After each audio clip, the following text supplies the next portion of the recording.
حالا به هر حال رسیدن به این که یه چیزی هست به نام اچ پایلوری. اچ پایلوری از زمینه سردی معده پدید میاد.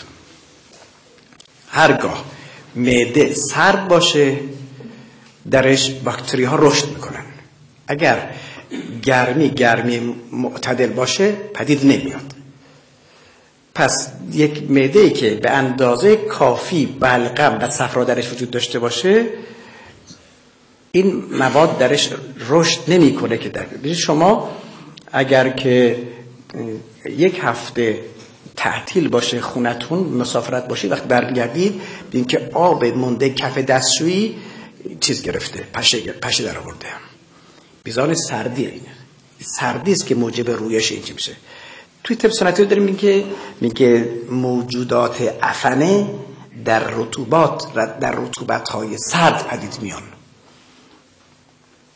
اول تبدیل به گاز میشه، رشد میکنه، مرسل میشه، قارچ میشه، بعد جان میگیره.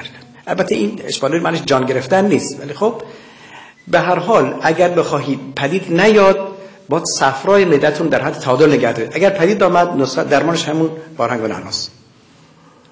اگر بارهنگ و نعنا هم در دسترستون نیست چی؟ نمک قبل و بعد از غذا.